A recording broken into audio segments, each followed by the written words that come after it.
Assalamualaikum warahmatullahi wabarakatuh. Halo semuanya, saya Fatmi Az-Zahra dari Pendidikan Kimia 6A. Sekarang saya ingin mengajak teman-teman semua untuk mengupas tuntas tentang unsur fluorin. Nah, coba teman-teman perhatikan gambar-gambar tersebut.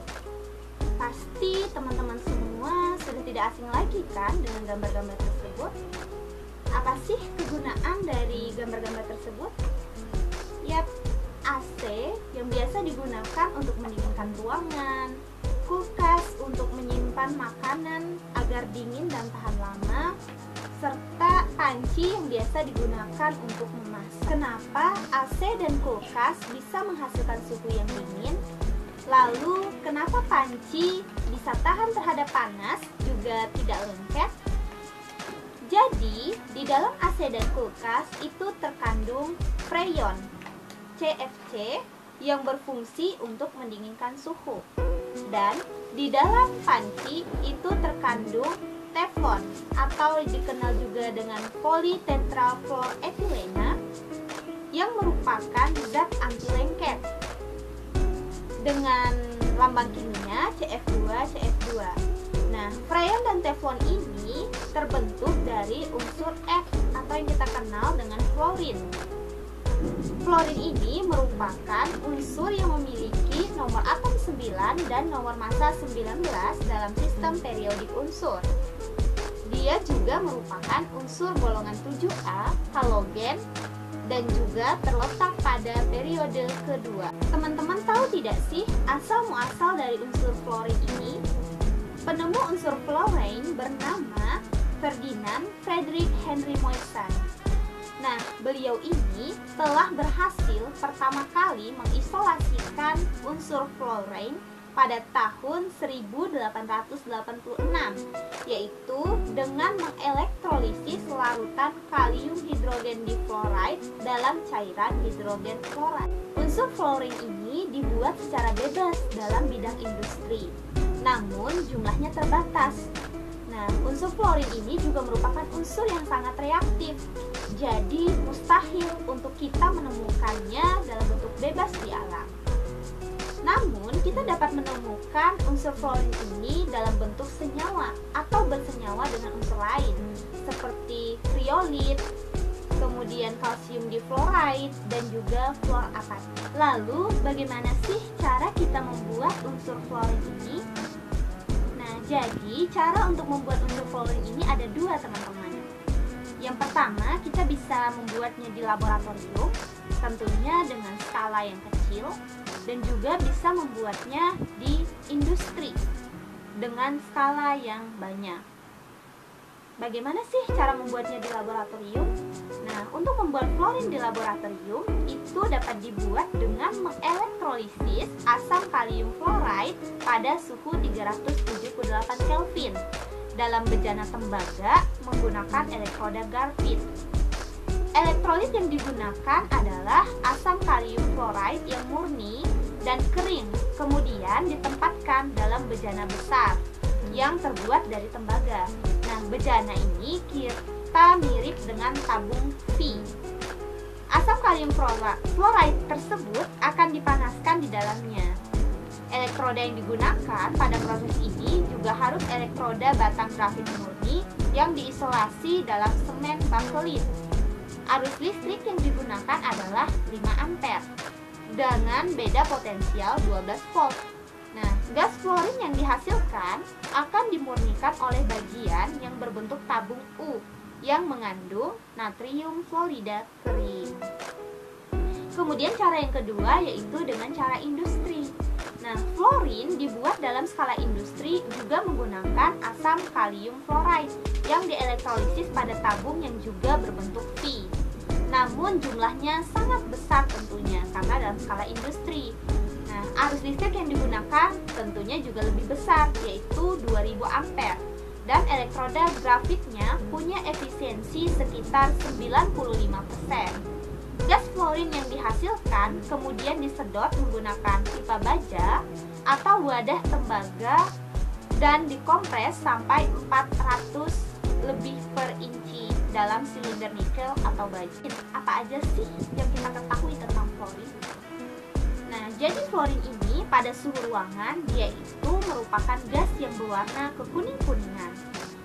Fluorin juga merupakan senyawa yang paling elektronegatif dan reaktif dalam sistem periodik unsur.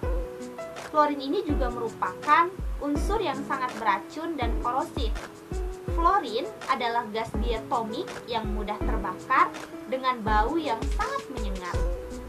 Fluorin adalah halogen paling ringan. Di antara unsur halogen yang lainnya, fluorin ini paling ringan karena dia ini memiliki nomor massa yang paling kecil.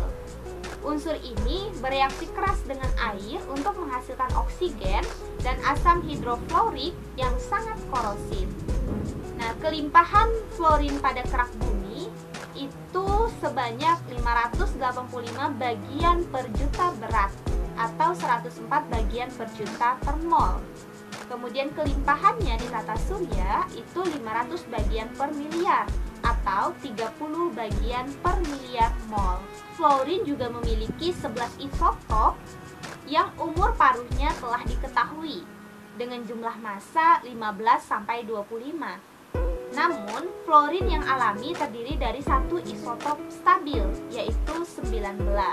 Bagaimana sih sifat fisik dari unsur fluorin ini? Nah, fluorin ini memiliki lambang F dan golongannya berada pada golongan 7A, yaitu golongan halogen dengan sifat non-logam. Warna dari fluorin ini adalah kuning pucat dengan massa atom 18,998403. Namun biasa kita ingat dengan 19 karena kita bulatkan menjadi 19. Kemudian bentuknya apa? Dia dalam bentuk gas. Titik lelehnya adalah negatif 209,6 derajat Celcius atau setara dengan 53,6 Kelvin, dan memiliki titik didih negatif 188,1 derajat Celcius atau senilai dengan 85,1 Kelvin. Nah, elektronnya berjumlah 9, protonnya juga berjumlah 9, dan neutronnya berjumlah 10. Kulit elektronnya 2,7. Dia juga memiliki konfigurasi elektron 1s2, 2s2, dan 2p3. Massa jenisnya pada suhu 20 derajat Celcius adalah 0,001696 gram per cm kub. Apa aja sih fakta menarik tentang fluorin ini?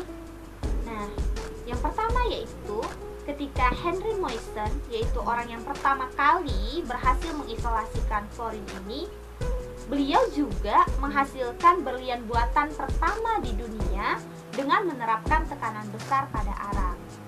Kemudian, fluorin adalah unsur yang paling reaktif secara kimia. Nah, unsur ini bereaksi seringkali sangat kuat dengan semua elemen lainnya, kecuali oksigen, helium, neon, dan krypton. Fluorin juga merupakan unsur yang paling elektronegatif. Ini berarti bahwa dalam bentuk molekul, fluorin menarik elektron lebih kuat daripada unsur lainnya. Kemudian, asam hidrofluorat atau HF melarutkan gelas.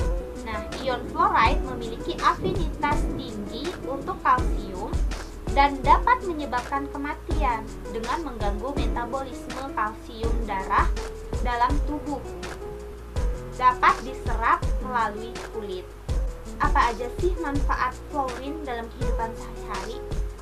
Nah, ternyata fluorin ini mempunyai banyak manfaat. Yang pertama, dia digunakan untuk membuat teflon dengan polimer dari tetrafluoroetilen dengan CF2, rangkap CF2N. Kemudian dia juga menghasilkan freon CF2, rangkap CF2 sebagai pendingin pada kulkas dan AC. Kemudian ada asam hidrofluorat yang bisa digunakan untuk melarutkan gelas dan digunakan untuk mensketsa kaca di bola lampu dan pada produk lainnya. Kemudian senyawa fluorin termasuk natrium fluorida itu digunakan dalam pasta gigi dan air minum untuk mencegah gigi berlubang. Yang dapat saya kupas tentang fluorin, semoga dapat bermanfaat untuk saya dan teman-teman semua. Jadi sumber referensinya ada di atas. Terima kasih banyak sudah mau menonton. Kurang lebihnya mohon maaf. Akhir kalam, wassalamualaikum warahmatullahi wabarakatuh.